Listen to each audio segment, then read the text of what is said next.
दुश्मन मुस्तफा से ये कह दो, खैर चाहे तो हमसे न उलझे, क्यों हम गुलामान अहमद रजा है, अरे कोई भी हमसे जीता नहीं। ट्रू इस्लाम ऐप को प्ले स्टोर से जरूर डाउनलोड कीजिए और शेयर कीजिए।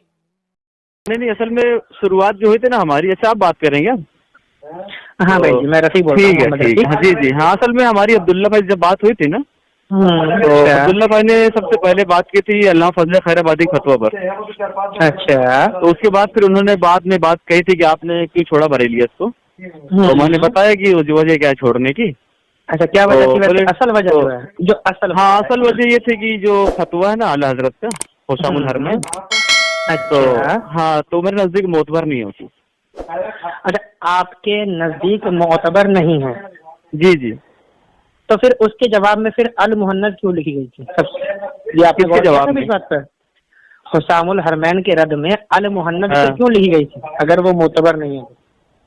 ये आपने कभी गौर किया? सुनिए तो, नहीं बता रहा हूँ मैं आपको, सुनाए। असल में मोतबर इसलिए नहीं है कि आला हजरत ने जो फतावे उसके अंदर लाए हैं, हाँ, तो उलमाए देवबंद की जिन इबारतों का जो मतलब उन्होंने बताया बयान किया है और जो अकीदे लिखे उन्होंने, तो अकीदा उनका है ही नहीं। अच्छा, ना उनका वो अकीदा है, ना ही उनका जो नजरिया है। आपने तो जो बात सुनिए, बात कही है, सुन लीजिए, हाँ, बात सुनिए फिर आप बोलिएगा। ठीक है। तो आला हजरत ने जो फतावे लेकर के आए हैं, तो उसके अंदर जो जिन इबारत पर और जिस अकायद पर फतवा है, तो उलमाए देवबंद का ना तो वो नजरिया है, ना वो अकीदा है, और जिनकी इबारतें हैं उनका भी नहीं है। तो उन लोगों ने बरमला उसका इजहार भी किया कि हमारा ये अकीदा ही नहीं है, हमारे ऊपर जो है बहुतान इल्जाम तराशियां हैं। अच्छा, जी जी। तो मैंने क्या कि सुनिए, तो असल में देखिए मैं कोई आलिम नहीं हूँ, तो मैंने उलमा से बात कर ली, फिर आप बोलिएगा ना, मैं आपको मौका दूंगा बोलने का, आप बोलिएगा। आलिम नहीं है ना, तो मैं भी आलिम हूँ। मेरा ताल्लुक हाँ। पहले तबलीगी जमात से था।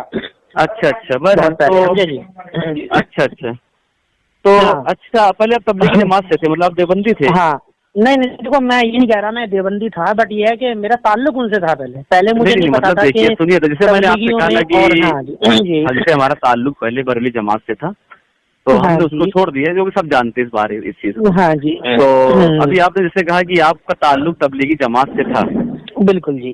तो आप मतलब पहले देवबंदी ख्याल के थे? बस मैं उस अल्फाज को कहना नहीं चाहता हूँ, बस नहीं कहने में क्या जा रहा है, सुनिए, पुरानी बात है ना रफीक भाई, नहीं बात पुरानी हो या नई हो, एक बात अगर हम कर तो बात फाइनल होना चाहिए ना। चलो ठीक है, क्या लेते हैं, पहले मैं देवबंदी मकतबा फिक्र को फॉलो करता था या उन्हें सही समझता था। अच्छा, तो उसके बाद फिर आप जो है यानी आप उधर से फिर रुजू करके आप इस तरफ आ गए? बिल्कुल जी, हाँ जी। लेकिन आला हजरत में लिखा किताब के अंदर जो फिर गया वो वहाँ भी ना था। अच्छा, वहाँ भी हो चला था। आला हजरत ने लिखा है इस बात को, आला हजरत ने लिखा है कि जो फिर जाए तो वो वहाँ भी ना था, बल्कि वहाँ भी हो चला था। तो ये बात आला हजरत की बात से टकरा रही है आपकी बात है? नहीं, आप तरीके से साबित हो रहे हैं। देखिए सुनिए, ऐसा है, देखो आप ये पता क्या, आप लोगों में एक बड़ी प्रॉब्लम पता क्या, आप लोगों के अंदर अखलाक नहीं है। आप बोलो कैसे, आप लोग सीधा ना झूठे हो, बद अखलाक हो, ये आप लोग बहुत जल्दी शुरू करते हो। देखो बोलने को मैं ही बोल सकता हूँ, समझे, और आप यकीन मानो ये जो आपकी किताब है ना अल मुहन्नद, आप देवबंदी कहते हो कि भाई अल मुहन्नद एक बहुत बड़ी मतलब तलवार है वो, है ना, और अल मुहन्नद से बड़ी कसम रब्बे काबा की, उससे बड़ी झूठी किताब दुनिया में कोई नहीं लिखी गई आज तक। अच्छा, अल मुहन्नद आपने पढ़ी कभी अपनी आंखों से खुद न्यूट्रल होकर? नहीं, मैंने पूरी नहीं पढ़ी, कुछ पढ़ी है। नहीं, पूरी नहीं आपने, उसमें आप अल मुहन्नद का मुकदमा शुरू करिए पढ़ना, ठीक है?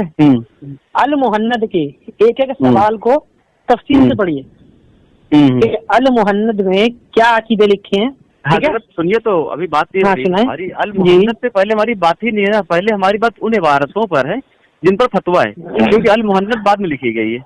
तो आप अल मुहन्नद की बात क्यों कर रहे हैं? नहीं, अल मुहन्नद की बात आप क्यों कर रहे हैं? आप पहले बात कीजिए, सुनिए तो आपको एक बात मेरी समझो आप थोड़ी सी, मैं कुछ समझाने जा रहा हूँ। देखो आपने कहा कि इबारतों पर फतवे दिए, वो इबारतें गलत हैं, ठीक है? ये आपने बोला, मतलब इबारतें आला हजरत ने गलत तरीके से समझी हैं या बयान की है, जो भी, ठीक है, आप ये कह रहे हैं, ठीक है जी जी ठीक है ना भाई। अगर अल्फाज में गलती हो तो आप मेरे को पहले टोक देना कि भाई गलत है, ठीक है। देखिए, पहली बात ये है कि आपके बकौल, तो यूं कहो कि देवबंदी हजरत के बकौल आला हजरत ने हुस्सामुल हरमैन में इबारतों को तोड़ मरोड़ के पेश किया है, ठीक है जी जी है ना। चलिए जी जी जी ये बात तो होगी पहली। अब रही बात कि अगर आला हजरत ने इबारतों को तोड़ मरोड़ के पेश किया है, ठीक है ना, तो हम ये कहते हैं अगर बिलफर्ज ये बात सही मान ली जाए तो फिर अल मुहन्नद में फिर अपनी किताबों के अकीदे खुलकर क्यों बयान नहीं किए गए थे। जिस चीज को गंगोही साहब ने नाजायज लिखा उसी चीज को अल मुहन्नद में सवाब क्यों लिखा, समझ रहे बात को आप। जिस चीज को तकरीबुल ईमान में शिर्क लिखा है, आप बोल लीजिएगा फिर बोल। जी देखिए, ये मैं देखो असल में क्या है, मैं आपको वो चीज बता रहा हूँ जो आप गौर करेंगे तब आपको चलेगी पता। अल मुहन्नद में लिखा है कि सवाब है, गंगोही साहब कह रहे हैं नाजायज है। अल मुहन्नद में लिखा है कि जायज है, मुसलमानों के लिए बहुत जरूरी है, तकरीबुल ईमान कहती है शिर्क है, समझे बात को आप। अल मुहन्नद में लिखा है कि लफ्ज आलिमुल गैब जो है अल्लाह के सिवा किसी दूसरे के लिए जायज नहीं है, ठीक है। और ये गंगोही साहब कहते हैं कि शिर्क है। किसी अमल को शिर्क लिखा, उसी अमल को दूसरी किताब में सिर्फ इतना कह दिया कि जायज नहीं है, इससे शिर्क का वहम होता है, समझे बात को आप। ये है बात जो मोटे मोटे पॉइंट है।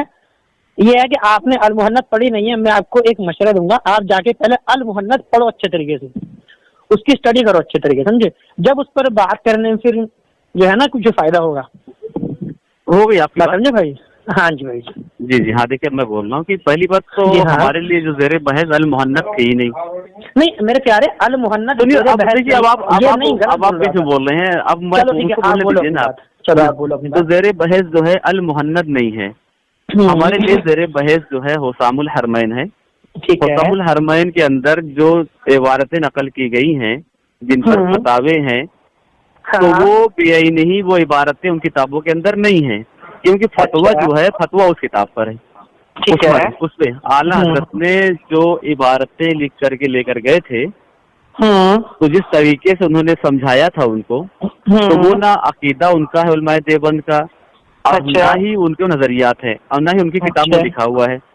उन लोगों ने बरमला उसका इजहार भी कर दिया, उससे इनकार भी किया, ऐसा कुछ भी नहीं है, उसके बाद भी लोग नहीं मान रहे हैं। जब मेरा रुझान इस तरफ हुआ, और सिर्फ मेरा ही नहीं, अल्हम्दुलिल्लाह मेरे साथ ना कम से कम दर्जनों लोग हैं, तो जिन लोगों ने जो है इस चीज को छोड़ दिया। तो जब हमने उलमाए देवबंद से मुलाकात की और उनसे उन अकीदे के बारे में डिस्कस किया, तो उन लोगों ने कहा कि ये हमारा एक भी इस तरह अकीदा नहीं है। अच्छा, अब मैं बता रहा हूँ अभी आपको, जैसे पहला चीज जो है उन लोगों ने इल्जाम लगाया आला हजरत ने मौलाना अशरफ अली थानवी साहब रहमतुल्लाह अलैह पर।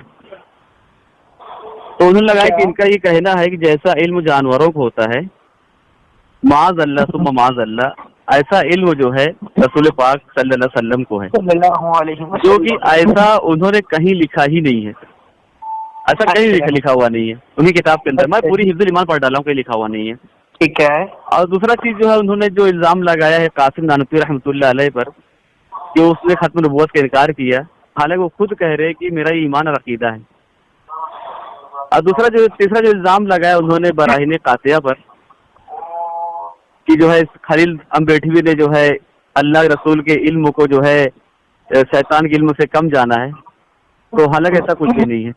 तो मैंने ना भाई रफीक भाई, जब मैंने तहकीक की ना सारी बातें, तो मालूम पड़ा कि ऐसा कुछ भी नहीं है, ये इल्जामात हैं, ऐसा कुछ है नहीं। जब मैं रियल किताबें जो थी जैसे हिफ्जुल ईमान, बराहीन कातिया, हाँ, और जो है ये क्या नाम है तहज़ीरुन नास, जैसे किताब पढ़ा तो उसमें ऐसा कुछ भी नहीं था। अच्छा, ये सब इल्जाम था। हाँ, तो मैंने क्या किया कि मैंने कहा भाई ये मुनासिब नहीं है, बेहतर नहीं है, मैंने छोड़ दिया उस चीज को।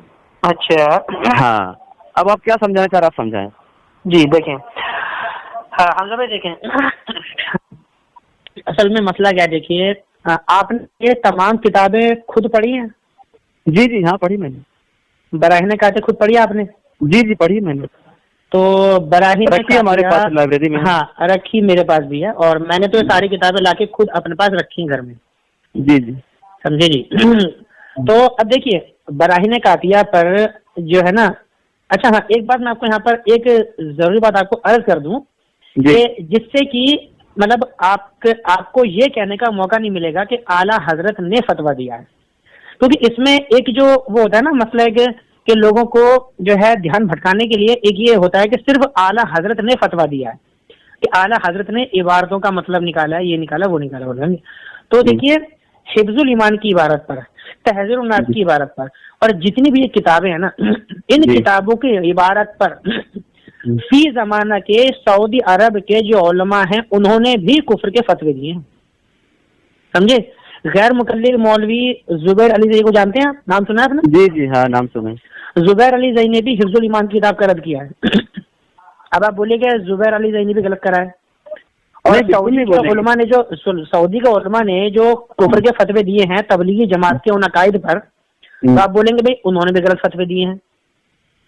ये बात सिर्फ वो है, मैं आपको दलील नहीं दे रहा हूँ, मैं आपको एक तायदन एक बात समझाने की कोशिश कर रहा हूँ।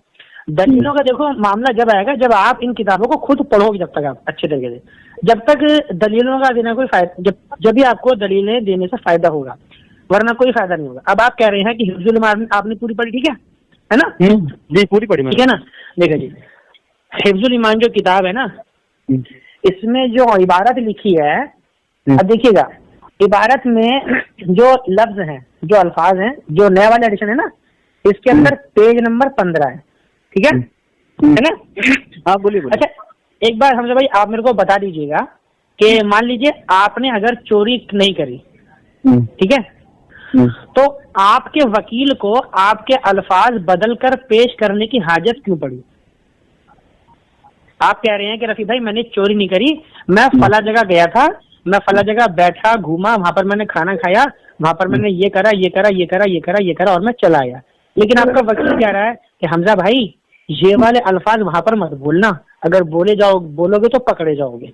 तो आपका वकील, अगर आप चोर नहीं हैं और पूरी वीडियो बनी हुई है, पूरी चीज रिकॉर्ड है, फिर आपको अपने अल्फाज घटाने बढ़ाने की आखिर हाजत क्यों आई? आखिर बोलिए, मेरे को आप बता रही है इसका जवाब मुझे जरा। अच्छा देखिए, अगर आप इसका मतलब ये लेना चाहते हैं कि सामने वाले ने भी क्या किया, उसको गुस्ताखी समझा, इसलिए क्या किया उसने, उसको नहीं, असल में देखिए आप समझे नहीं, अभी सुन लीजिए, पहले एक चीज बता दूं आपको। देखिए, एक चीज होती है कि हमजा भाई चोर हैं, ठीक है, हमजा भाई का चोर होना 100% ऑथेंटिक है कि पक्का चोर है हमजा भाई, और एक होता है कि यार मुझे लगता है कि चोर है। तो जब तक मुझे लगता है तो मेरा लगना हुज्जत नहीं माना जाएगा, समझे भाई? बात दरअसल ये है कि आपको लगता है कि रफीक भाई चोर है, आपने बोला यार मुझे लगता है कि रफीक चोर है, लेकिन रफीक कह रहा है कि जो मुझे चोर कह रहा है मेरे सामने आके साबित करे, जिसको मेरे पर सजा लगानी है वो आए, मेरी चोरी का सबूत पेश करे और मुझे जेल में डाल दे, मुझे परवाह नहीं है, ठीक है ना? लेकिन अगर मैं चोर नहीं हूँ तो फिर मैं ये क्यों बोलूंगा, अरे हमजा भाई सबके सामने मत बोलो यार, मेरी चोरी पकड़ी जाएगी, उनसे छुपा लो। भाई ऐसा फिर क्यों करूंगा? फिर मुझे पता है मैं चोर नहीं हूँ, आए मेरे सामने साबित करे। तो ये डंडियां फिर इबारतों में फिर ये क्यों मारी गई हैं? हिफ्जुल ईमान में कुछ और इबारत लिखी है। जब उलमाए हरमैन ने सवाल किए तो उनके सवाल में इबारतों में अल्फाज बदलकर आखिर क्यों पेश किए गए थे? बेअन नहीं जो किताब में लिखी थी उस किताब को पेश नहीं करा गया। आप फिर मेरे भाई अल मुहन्नत पे आना जरूरी इसलिए है ना। नहीं कैसे देखिए, फतवा अल मुहन्नत आप ये मान नहीं, सुनिए मेरे भाई हमजा भाई, आप अल मुहन्नत को अल मुहन्नत देखिए, सुनिए मेरे भाई, एक चीज आपको क्लियर कर दो अच्छी तरीके से। अल मुहन्नत का हुसामुल हरमैन से ऐसा ही ताल्लुक है जैसा कि एक चोर का और एक जज का होता है। आप ये मत बोलें कि अल मुहन्नद को पीछे मत लाइए भाई साहब, पूरी दुनिया देवबंदी कहती है कि अल मुहन्नद ने हुसामुल हरमैन की दुकान बंद कर दी, तो फिर अल मुहन्नद पीछे फिर क्यों नहीं आएगी भाई? ऐसा नहीं होता ना भाई जी। अब आप बताइए, मैं बता रहा हूँ, आप जो है सुनिए, तो आप मेरी सलाह करना चाह रहे थे ना, तो अब्दुल्ला भाई मेरी सलाह करना चाह रहे हैं, और ये नियत होना चाहिए, जज्बा होना चाहिए हर एक। जी बिल्कुल भाई, देखिए मेरे और इसी नियत से बात करना चाहिए हमको। जी बिल्कुल। तो अब मैं बता रहा हूँ आपको कि देखिए अल मुहन्नत पर अगर आप बात करेंगे ना तो बहुत सारी किताबें आ जाएंगी, अल मोहल्लत की बात बहुत सी तो किताबें आ आए, क्या जाएंगी। दिक्कत है? हाँ कोई सब आ दिक्कत जाएंगी, नहीं। सब किताबें आ जाएंगी। तो मैं ये कह रहा था कि पहली बात ये, जैसे अभी आपने एक चीज ये कहा कि अगर जुमला बदलना, यानी अगर ये चीज है कि जुमला बदल देने से, इबारत को बदल देने से या इबारत को कम ज्यादा कर देने से अगर उसके अंदर ये चीज वाज़े हो जाता है कि वाकई में वो चीजें थी, इसके लिए वो चीज नहीं पेश की गई है, कुछ और पेश किया गया। तो अगर ऐसा है तो इस वक्त की जो दावत इस्लामी वालों ने जो किताब छापी है ना, मलफूजात आला हजरत की, हाँ। उसके अंदर से बहुत सारी इबारतों निकाल दी उन लोगों ने। अच्छा, बात तो सुन लीजिए, हाँ मैं जवाब दूंगा इसका आपको। हाँ बात आप जवाब दीजिएगा ना, बिल्कुल मौका मिलेगा। तो अब अगर ये बात है तो उन लोगों ने उन इबारतों को क्यों निकाल दिया, उनको नहीं निकालना चाहिए था। तो बात ये है ना कि देखिए, अभी ये मैं बीच में ऐसे ला दिया मलफूजात को, हालांकि मेरे बहस का मौजूद मलफूजात मेरे प्यारे, देखो हाँ, मलफूज पर मुझे पूरी जानकारी है। लेकिन देखिए मेरा ये कहना है, सुनिए तो मेरा ये कहना है, देखिए जो फतवा है ना, ये 3 किताबों पर फतवा है। और एक जो है ना, ये जो 3 किताबों की 3 इबारतें हैं, एक ये हो गई और एक मैं बता रहा हूँ ना, ये 3 किताबें हैं। और चौथा जो है रशीद गंगोही का एक खत है, जो है जो आला हजरत ने उसको देखा था और उन्होंने उसको नकल किया वहाँ पर। अब बाकी आज तक किसी ने देखा नहीं उसको, जहाँ तक मेरी मालूमात है। हाँ, तो ये 3 किताबें हो गई। और आला हजरत के एक ये जो है ना, इस्माइल क्या नाम, रशीद गंगोही रहमतुल्लाह अलैह की एक किताब, वो जो है फतवे का जो है ना तस्करा उसके अंदर है। फतवा किताब में जहाँ तक है कि मैं उसको पढ़ा नहीं, फतवा कहाँ लिखा हुआ वाला। तो हाँ, तो ये जो है किताबों के अंदर जो इबारतें हैं जिस पर फतवा है, क्योंकि जब फतवा लाया जाएगा तो जो इबारतें किताब के अंदर है वही इबारत पेश की जाएगी।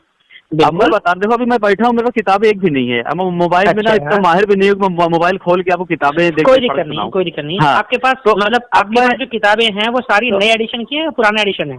मेरे पास सब किताबें हैं, पुरानी भी है, नई भी है, सब किताबें हैं, लेकिन फिलहाल कितनी पुरानी नहीं है। वो कोई बात नहीं, कितनी पुरानी किताब है वो? आपको कितनी पुरानी चाहिए किताब आप बताओ, ताकि मैं बताऊँ आपको। हाँ, नहीं, मैं सन नहीं देखा हूँ कब की है, कब कौन सा। एक अंदाजा तो होगा ना, अंदाजा आपने कब खरीदी? नहीं, असल में काफी टाइम हो गया तकरीबन, मैं समझता हूँ कि 8-10 साल पहले की किताबें हैं। हाँ वही ना, बस एक मोटा मैंने खाली 8-10 साल पहले की किताबें हैं। हाँ जी, तो आप एक काम करिएगा, सुनिए, देखिए हुसामुल हरमैन में जो आपने पढ़ा, जो आप कह रहे हैं तो उसमें गलत फतवा दिया, ठीक है। हम एक काम करते हैं, देखिए सुनिए, इस पर हम क्या करेंगे कि हम एक एक इबारत को लेकर, जैसे मान लीजिए सबसे पहले हमने पकड़ ली इसकी, ये देखिए एक ध्यान के लिखना, अगर हम जैसे आपने बोला कि हुसामुल हरमैन में फतवा गलत दिया गया, ठीक है ना, तो जब आप हुसामुल हरमैन पेश करेंगे कि हाँ जी हुसामुल हरमैन में ये वाला फतवा गलत दिया गया है, ठीक है ना, तो फिर जो इबारत आला हजरत ने हुसामुल हरमैन में नकल की है उलमा के सामने, ठीक है, तो आपको फिर ये दिखाना पड़ेगा कि वो इबारत उस किताब में मौजूद नहीं है। बिल्कुल, इस बात के लिए एग्री हैं? बिल्कुल। हाँ, ये ठीक है ना, मैं आपको बात करेंगे, ठीक है ना, दिखाऊंगा। सुनिए तो रफीक भाई, मैं आपको एक दिखाऊंगा, ठीक है, हजरत ने हुसामुल हरमैन के अंदर जो इबारतें नकल की हैं, बेआईनी वो इबारतें उन किताबों के अंदर नहीं है। हाँ जी, ये आपका, हाँ, बल्कि अलग अलग कहीं यहाँ का है, थोड़ा वहाँ का है, थोड़ा वहाँ का, इस तरीके से जो है ना वो इबारतें बनाई गई हैं। हाँ, और दूसरी बात, जो सबसे अहम बात ये है, बुनियादी बात ये है कि जो अकीदा उनके ऊपर बयान किया जाता है कि ये अकीदा इन लोगों का है। मैं बताऊँ आपको, रफीक भाई को माशाल्लाह अच्छे आपसे बात करने बड़ा अच्छा लग रहा है। तो अब्दुल्ला भाई को सुनिए तो, अब्दुल्ला भाई माशाल्लाह बड़ा अच्छा काम कर रहे हैं कि बीच में इस तरीके से मतलब बात करवा रहे हैं। तो देखिए मैं बताऊँ आपको कि जैसे मैं जब मैं बरेलवी था, तो बरेलवी उलमा, खास करके मैं आलिम को बहुत बड़ा यानी गिरवेदा था, मतलब उनको बहुत ज्यादा मैं फॉलो करता था। उनका नाम था गुलाम रब्बानी साहब, मुहिउद्दीन सुबहानी साहब, गुलाम मुहिउद्दीन सुबहानी। हाँ, ये खतीब थे जो, जी हाँ, जी उनके बयान में अब इंतकाल हो गया उनका, है ना? जी हाँ जी। तो मैं उनका बहुत ज्यादा उनको फॉलो करता था, उनको मैं तो सारी चीजें। तो हाँ, मतलब और भी उलमाए बरेलवी जो है, मतलब सबसे काफी यानी जैसे इसमें वो जो है मंसूर अली खान साहब हो गए, सारे लोग, तो सब बयान सुनता था इन लोगों के, जहाँ बयान जाया करता था। तो एक बात ये सुनता था मैं, लोग बोलते थे कि देवबंदियों का अकीदा ये है कि नबी मरकर मिट्टी मिल गए हैं। अच्छा जी। तो इस बात को लेकर मैं बहुत परेशान था कि यार ये तरीके से तो वो तो अजीब सा है मामला ये तो। हम्म। तो मैं क्या किया, मैंने उलमाए देवबंद से मुलाकात की इस मसले को लेकर के कि क्या ऐसा अच्छा। अकीदा है क्या आप लोगों का। हम्म। तो लोग कहा नहीं, बिल्कुल हमारा ऐसा अकीदा नहीं है, बल्कि हमारा अकीदा ये है अल अंबिया अहयाउन फी क़ुबूरिहिम युसल्लून, जी वही तमाम अंबिया सिर्फ मोहम्मद सल्लल्लाहु अलैहि वसल्लम ही नहीं बल्कि तमाम अंबिया अपनी कब्रों में हयात हैं और वो नमाज पढ़ते हैं और नमाज पढ़ते हैं, ये हमारा अकीदा बिल्कुल है। जी। तो मैंने कहा अच्छा, ये लोग जो बयान करते हैं हम पर ये इल्जाम, आप पर इल्जाम लग रहा है, तो ये क्या है। तो बोले नहीं ऐसा नहीं है, असल में वो लोग जो कह रहे हैं ऐसा नहीं है, असल बात ये है, बोले इस्माइल देहलवी की एक किताब है, बोले तक़वीयुल ईमान किताब का नाम है, तो उसकी एक इबारत पर जो है ना ये इस तरह बयान करते ही लोग, तो हालांकि उसका मतलब वो नहीं है जो बयान कर रहे हैं। तो मैंने कहा अच्छा क्या मतलब है, सुने जाओ। तो मैंने कहा फिर क्या मतलब है, तो उन्होंने किताब खोली मुझको दिखाया इबारत। तो उसमें जो है ना हज़रत कैस रजी अल्लाह तआला अन्हु का यानी कोई एक वाकया लिखा है, निकल की है। हाँ बिल्कुल जी हाँ, कि वो गए थे शहर हीरा गए हुए थे, तो वहाँ के जो है ना उन्होंने देखा कि वहाँ के लोग अपने बादशाह को सजदा करते हैं। तो वो आगे अल्लाह रसूल से अर्ज किया, या रसूल अल्लाह सल्लल्लाहु अलैहि वसल्लम, यानी आप इसके ज्यादा मुस्तहिक हैं कि हम आपको सजदा करें। बिल्कुल जी। तो आपने फरमाया कि नहीं, यानी सजदा अल्लाह के लिए है, तो क्या तुम ये चाहते हो कि जो है ना कल को मेरी कब्र पे गुजरो तो तुम सजदा करो मेरी कब्रों पे। तो मतलब मैं आपको खुलासा बता रहा हूँ, हो सकता कुछ। हाँ बिल्कुल बिल्कुल, मुझे याद है ये। तो उसके आगे लिखा हुआ है, यानी एक दिन मैं भी मर के मिट्टी में मिलने वाला हूँ, ये आगे लिखा हुआ है। हाँ। तो जब मुझको दिखाया ना उन लोगों ने, मैंने कहा ये देखो ये तो लिखा हुआ है यहाँ पर। तो बोलिए इसका मतलब ये होता है, मिट्टी मिलना मतलब होता है मिट्टी में दफन होना। मिट्टी में मिलकर मिट्टी होना नहीं होता। अच्छा जी। तो जब आप इसकी आप लुगत देखेंगे तो लुगत में आपको एक चीज मिलेगा, मिट्टी में मिलना मतलब मिट्टी में दफन होना होता है, मिट्टी में मिलकर मिट्टी होना नहीं होता। ये ना तो हमारा अकीदा था, ना है, ना तो कभी रहेगा, हमारा अकीदा ये है। मैंने कहा यार ये तो एकदम सिंपल सी बात है, ये सब बता रहे हैं, और वहाँ पे इस तरीके से बात होती थी। तो ऐसी फिर एक एक लड़ियाँ कड़ियाँ खुलती चले गई। अब उनसे तहकीक हासिल अल्हम्दुलिल्लाह काफी अपना जहन साफ हो गया। अच्छा। फिर उसके बाद हाँ मेरे साथ एक बहुत बड़ी जमात है अल्हम्दुलिल्लाह जो सब के सब जो है ना उलमाए देवबंद से वाबस्ता हो गए बहरहाल। तो चलिए ठीक है, इंशाल्लाह आप जो कहा है तो हम एक एक चीज पे इंशाल्लाह बात कर लेंगे।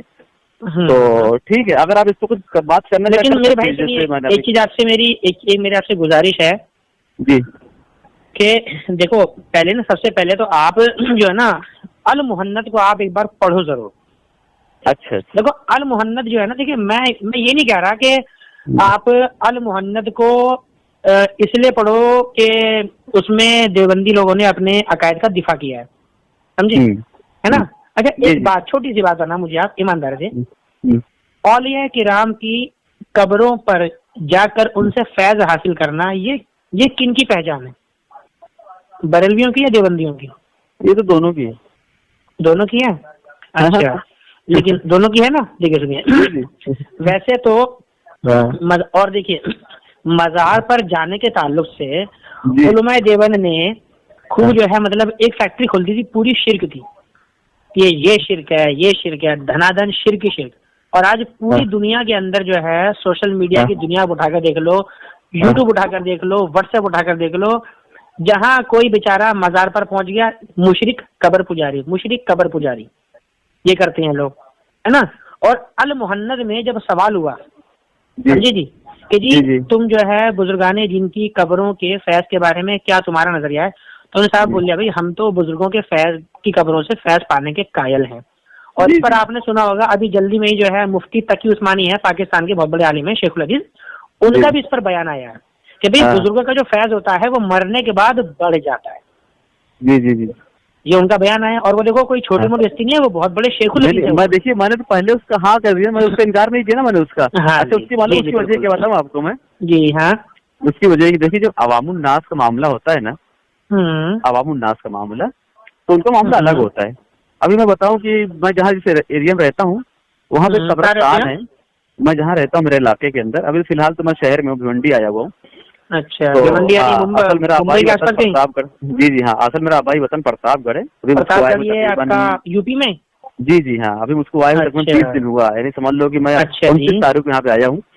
तो अभी मैं जहाँ पर हूँ ना वहाँ पे एक मजार है, कैदी पीर कब्रिस्तान करके।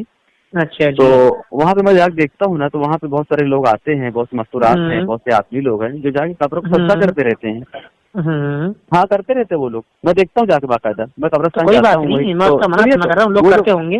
वो लोग करते हैं, लेकिन अब मैं उनका सजदा देख करके मैं यानी पूरी जमात बरेलवी को मैं नहीं बोल सकता ना कि यार ये उनकी किताबों जो है भाई उनका फेल है, उनका अमल है वो तो मैं इस चीज को देख करके मैं नहीं बोल सकता। ये जो ऐसी आप जो कह रहे हैं कि वो सजदा करते हैं, तो इसको आप क्या मानते हो हुकुम, क्या कैसा अमल है ये? देखिए वो लोग, देखिए चाहे वो सजदा ताज़ीमी करें चाहे जो सजदा करे वो हराम है, जायज नहीं है, और आला हज़रत का फतवा ये है। नहीं, ताज़ीमी हराम है, सजदा ताज़ीमी हराम है, सजदा वही बोल रहा हूँ ना, वो देखो जो सजदा रहेगा ना, अगर एक अलग है भाई कदम बोसी ये वो एक अलग चीज रहता है, लेकिन जहाँ अलग सजदा आएगा ना, मैं देखता हूँ बाकायदा वो सजदा ही करते हैं, बाकायदा लोग बोलते हैं ताज़ीमी सजदा हम कर रहे हैं, लोग बोलते हैं भी इस चीज को। तो अब देखने वाला बंदा अगर देख लेगा तो मैं उनकी हरकत को देख करके मैं पूरी जमात को बदनाम नहीं कर सकता, नहीं बोल सकता ना। बिल्कुल, देखो ये बात आपकी सही है, बिल्कुल। तो ऐसी जो है ना, आपने जो कहा ना बुजुर्गों के कबूर से फैज हासिल करना, फैज होना, ये बिल्कुल हमारे अकीदे में शामिल है। अल्हम्दुलिल्लाह हमारी फजाइल सरकार जो किताब है तबलीगी जमात पढ़ाई जाती है, तो उसमें वो क्या बताया, फजाइल तबलीगी जमात के अंदर जो किताब पढ़ी जाती है फजाइल आमाल। अच्छा वो हाँ तबलीगी निसाब का नाम था पुराना। हाँ बुजुर्गों के वाकयात हैं, कब्रों से फैज है, तमाम चीजें उसके अंदर लिखी हुई है, तो उससे इंसारी नहीं है हम, बराबर, लेकिन हम आवाम का वो करके जो है ना हम जमात को बदनाम नहीं कर सकते। उनका आवाम का अपना फेल होता है। तो आखिरी दो छोटी छोटी बातें आपसे मैं अर्ज करना चाहूंगा, इसको आप जरा तलाश करना जी। ये जो अल मुहन्नद जो किताब लिखी थी, ये आप जानते होंगे मौलाना खलील अहमद सहारनपुरी या अम्बेठी, हाँ वो वही है, मतलब खलील अहमद अम्बेठी या खलील अहमद सहारनपुरी नाम है जी, मतलब वो एक ही है असल में, वो पहले वहाँ एक ही है, लेकिन बराहीन कातिया में अम्बेठी नाम है और अल मुहन्नद में जो नाम आता है खलील अहमद सहारनपुरी आता है। बहरहाल सहारनपुर वजह क्या है, मैं बताऊँ अम्बेठी शायद, हाँ जी, असल में वो जो ये अम्बेठी है ना, जो अम्बेठी क्या ये शायद कस्बा है मेरे ख्याल को, तो ये असल में वहाँ रहने वाले थे, वहाँ रहने वाले थे। तो उसके बाद में सहारनपुर के अंदर जो मदरसा है ना, मजहरुल मदरसा है, तो वो उधर आ गए थे मजहर, इसके लिए वो तो कोई नहीं, बाकी शख्सियत वही है, एक ही शख्सियत है ना, एक ही शख्सियत है, उन्होंने वो किताब लिखी थी और उस किताब अल मुहन्नद पर मौलाना अशरफ अली थानवी के दस्तखत भी हैं। जी जी, ये पता है आपको ये बात के बारे में? अब आप बता रहे वाले देख लूंगा उसको, आप देखिएगा उसमें पहली बात तो अल मुहन्नद किताब लिखी पूरी मौलाना खलील अहमद सहारनपुरी ने, ठीक है। दूसरी बात मौलाना अशरफ अली थानवी के उस पर दस्तखत है। तो ये दो बड़े बड़े जय्यद जो है उलमाए देवबंद के बहुत चोटी के अकाबिर माने जाते हैं, तो इन दोनों के दस्तखत करना इस बात की दलील है कि ये किताब जो है मतलब उलमाए देवबंद के नजदीक मोतबर मानी जाती है। जी जी, ठीक है, लेकिन एक इसकी बरअक्स हकीकत, वो हकीकत यह है कि अल मुहन्नद को देवबंदी हजरत मोतबर नहीं मानते। अच्छा, हाँ, जो मुहक्किक उलमा है ना देवबंदी, वो इसे मोतबर नहीं मानते हैं। अच्छा, वैसे सोशल मीडिया के बोलते हैं कि अल मुहन्नद जो है ऐसी किताब है कि उसने जो है बरेलवियों के उसमें जलजला मचा दीजिए वो, लेकिन मुहक्किक उलमा जो है देवबंदियों की, वो अल मुहन्नद को पूरे तरीके से मोतबर नहीं मानते। अच्छा, समझे जी? हाँ, अब ये बात मैंने आपको सिर्फ इशारे में बताई है, अब आप इसकी थोड़ी तहकीक करना। सबसे पहला मसला, आप ना सवाल नंबर अरे यार सवाल नंबर ध्यान नहीं मेरे को, बहरहाल शायद 12वां सवाल है। हाँ, 26 सवाल के अंदर 26 सवाल। हाँ 26 सवाल थे। तो मोहम्मद इब्ने अब्दुल वहाब नजदी के ताल्लुक से जो अल मुहन्नद में लिखा है, समझे, इसको इलियास गुम्मल साहब ने कहा है कि ये सुनी सुनाई बात मौलाना खलील अहमद साहब ने उसमें लिखी है। अच्छा अच्छा, यानी खलील अहमद सहारनपुरी ने जो अल मुहन्नद में जवाब लिखा है, वो जवाब हकीकी तौर पर गलत है। और देखो, इस जवाब की जद में सिर्फ खलील अहमद सहारनपुरी नहीं आते, साथ में वो उलमाए हरमैन भी आते हैं जिन्होंने वहां से सवाल लिखकर भेजा था। वो भी उस सवाल की जद में आ गए, क्योंकि उन्होंने जो सवाल पूछा उस सवाल के जवाब में कहा गया कि मोहम्मद इब्ने अब्दुल वहाब नजदी बागी था, खूंखार था, बल्कि उसे खारजी कहा गया था। अब खारजी आप समझ सकते हो खारजी कौन होता है? जी जी जी, हाँ समझ, है ना। तो उन्होंने कहा कि भाई हम तो उसे खारजी मानते हैं, ठीक है जी, ये इन्होंने लिखा। लेकिन इलियास गुम्मल ने इस बात का रद्द किया है कि ये बात खलील अहमद सहारनपुरी ने सिर्फ सुनकर ऐसे ही बिना तहकीक के बयान कर दी थी। अच्छा, समझे, मतलब किसी क्लिप में है कि किसी किताब में लिखा हुआ है? अरे किताब में भी लिखा है उन्होंने, अल मुहन्नद का उन्होंने लिखा है ना, हाशिया पूरा एक। अच्छा, मतलब क्या लिखा उन्होंने इलियास गुम्मल साहब ने? इलियास, देखो इलियास गुम्मल साहब का ना पूरा एक वो है, पूरा एक इस पर पूरा सबक है अल मुहन्नद का। अल मुहन्नद का पूरा उन्होंने पसे मंजर उसमें बता रखा सारा, वो आपका वीडियो में मौजूद है और वही चीज उन्होंने किताब में छापी भी है। अच्छा अच्छा। अल मुहन्नद की सूरत में ना उसको छापा है, उसमें उन्होंने अपने पास से जो और तहकीकात है वो उसके अंदर पेश करी है। तो मोहम्मद इब्ने अब्दुल वहाब नजदी के ताल्लुक से जो इन्होंने देवबंदी लोगों ने देखो थोड़े से अल्फाज हो सकते होंगे शायद, जिसे हम कहते हैं ना कि मतलब दोहरा रवैया अपनाया है। देखो मेरी आदत है भाई, मैं देखो मैं जो है ना किसी को सीधा जो है मुनाफिक वगैरह नहीं बोलता, लेकिन दोहरा रवैया अपनाया है। जब उलमा हरमैन ने कहा कि मोहम्मद इब्ने अब्दुल वहाब नजदी जो है मुसलमानों को खून को हलाल समझता था, उसने मुसलमानों को कत्ल वगैरह किया, ये सब बातें लिखी है सवाल में, तो उस टाइम तो उनकी हाँ में हाँ मिला दी। फिर और इस पर अशरफ अली थानवी साहब ने दस्तखत भी कर दिए कि हाँ जी बिल्कुल सही लिखा है। अब इलियास गुम्मन साहब कहते हैं कि नहीं, खलील अहमद सहारनपुर ने ये बात सुनकर बताई थी, उन्हें मोहम्मद इब्ने अब्दुल वहाब नजदी के बारे में पता नहीं था। अब गंगोही साहब से सवाल हुआ तो गंगोही साहब ने कहा कि मोहम्मद इब्ने अब्दुल वहाब नजदी जो है बहुत अच्छा शख्स था, कुरान और हदीस की दावत देता था, शिर्क व बिदअत से रोकता था, है ना, ये लिखा। और गंगोही साहब के बारे में जो है लिखा है कि गंगोही साहब के जो फतावे थे वो फतावा शामी से ही फतवे देते थे, और फतावा शामी गंगोही साहब को इतनी तगड़े तरीके से, इतने पुख्ता तरीके से हिफ्ज थी कि जब आखिरी वक्त में गंगोही साहब को दिखना जब बंद हो गया था, या यूं कह लो कि ना के बराबर दिखता था, वो देख नहीं पाते सही से, बहुत माजूर हो गए देखने से। तो उस जमाने में कोई मसला पेश आया था, तो उस जमाने में गंगोही साहब ने कहा कि जरा शामी लेकर आओ। शामी मंगवाई गई। उन्होंने ना शामी के पेज सिर्फ ऐसी अंदाजे से इतने पेज खोले और कहा कि फला जगह देखो, तो फला जगह वही मसला मिला। मतलब गंगोही साहब उस वाकया में इन लोगों ने ये बताने की कोशिश की है कि गंगोही साहब को फता जो शामी थी, शामी किताब इतने तरीके से उन्होंने घोट कर पी रखी थी कि उन्हें पता था कौन सा मसला कौन से पेज पर लिखा है। अच्छा। और उसी शामी के अंदर अल्लामा शामी ने मोहम्मद इब्ने अब्दुल वहाब नजदी को फासिक, खूंखार, बागी, मुसलमानों का कातिल लिखा है। अच्छा, ध्यान रखना। अब अल्लामा शामी ने तो अल्लामा शामी ने मोहम्मद इब्ने अब्दुल वहाब नजदी को खूंखार, फासिक लिखा कि वो मुसलमानों का कातिल था, उसे खारजी लिखा। गंगोही साहब कहते हैं वो तो नेक शख्स था। अब बेटी साहब कहते हैं कि हाँ जी हमारा तो वही मौकिफ है जो साहिब दुर्रे मुख्तार यानी अल्लामा शामी का है।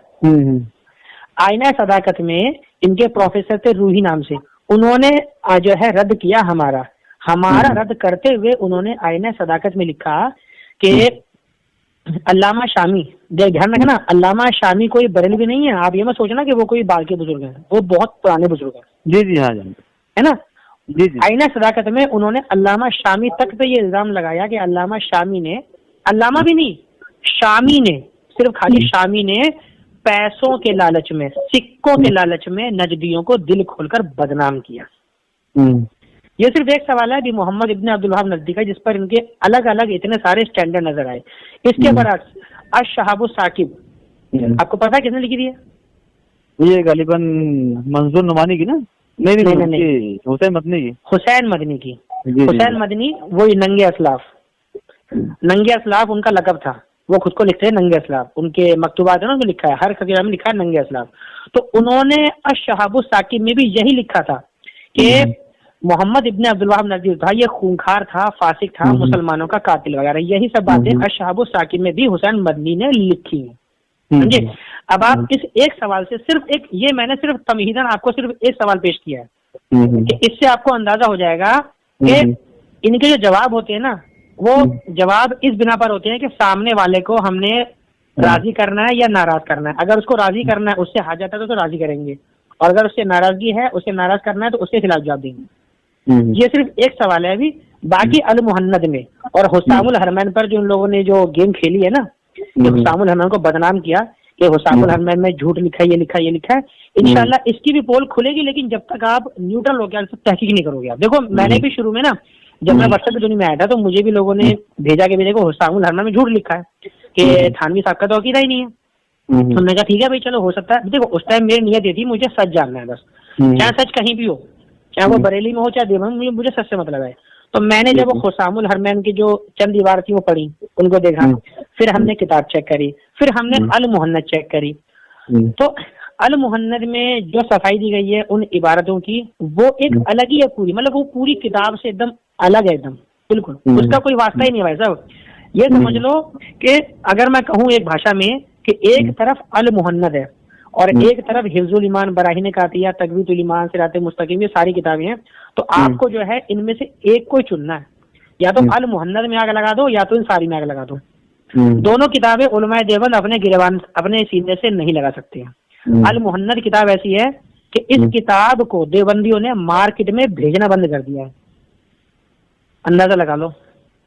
अल मुहन्नद, हाँ, इस किताब को देवबंदी लोगों ने काफी टाइम से आप हाँ, बात कर रहे हैं। कोई बात नहीं, चलिए आप तो कोई दिक्कत मैं आपकी बात अल्हम्दुलिल्लाह अच्छा लगा। हाँ, अब देखिए, अब मैं आपको एक बात बताऊं, सुनो। हाँ, तो अभी आप जो सारी बातें बताए हैं अब्दुल वहाब नजदी के बारे में कि उनका क्या कहना है, मोहम्मद इब्न अब्दुल वहाब नजदी, हाँ, हाँ उसके जी। बारे में, तो अपने को उससे कोई ताल्लुक नहीं, नहीं, ताल्लुक है, ताल्लुक है, ताल्लुक है। अरे बात तो सुन लीजिए, अभी आप सुनाइए, सुन रहा था आपकी सारी बात। तो अभी जो है ना, असल में हमारा जो असल मौजूद था ना, ये अकाबिर अरबा जो है ना, 4 आलिम है ना, इनकी जो इबारतें हैं, क्या वाकई में खाना है, क्या वाकई में कुफरियां हैं वो इबारतें, असल मौजूद हमारा ये था। तो हाँ, तो जब मैं इसे तहकीक किया हूँ तो मुझे ये इबारतें बिल्कुल कुफरी नजर नहीं आई हैं, बिल्कुल एकदम साफ सुथरी नजर आई हैं। लेकिन हाँ, आप जो बात करना चाह रहे हैं ना, तो मैं आपको पहले बता दूं, मैं पहले बताया, देखो मैं आलिम नहीं हूँ और उतनी तहकीक मेरी नहीं है। मैं भी आलिम नहीं हूँ यार, मैं भी आलिम नहीं हूँ भाई। सुन लीजिए, हाँ, सुनाइए, आप बोलिए। तो अब मेरा एक दोस्त है, तो अभी उसको कुछ दिन हुआ है, वो देवबंदी से, वो बरेली देवबंदी बने हुए उसको। अच्छा। तो इंशाल्लाह मैं ना उसको, आप जो सारी बातें बता रहे हैं ना, तो शायद कि मैं समझता हूँ उसको सारी बातों का इल्म है। तो वो हाँ, तो मैं इंशाल्लाह उससे टाइम ले करके मैं बताऊंगा कि क्या वो बंदा वक्त रहेगा, तो इंशाल्लाह कॉन्फ्रेंस में ना मैं आपकी उससे बात कराऊंगा, क्योंकि देखो जो मुझे नहीं मालूम है वो नहीं बोलूंगा, कोई दिक्कत नहीं। देखो आपके वो कोई तो वो बंदा जो है ना, इंशाल्लाह आप जिस पर भी आप बात करना चाहेंगे ना, जहाँ तक मैं समझता हूँ इंशाल्लाह वो आपसे बात कर लेगा। तो मैं उसको ना कॉन्फ्रेंस में ले लूंगा, तो आपके जो सवालात रहेंगे ताल्लुक से, आप व्हाट्सएप चलाते हैं ना, व्हाट्सएप पे अपडेट। जी हाँ, व्हाट्सएप पे अल्हम्दुलिल्लाह।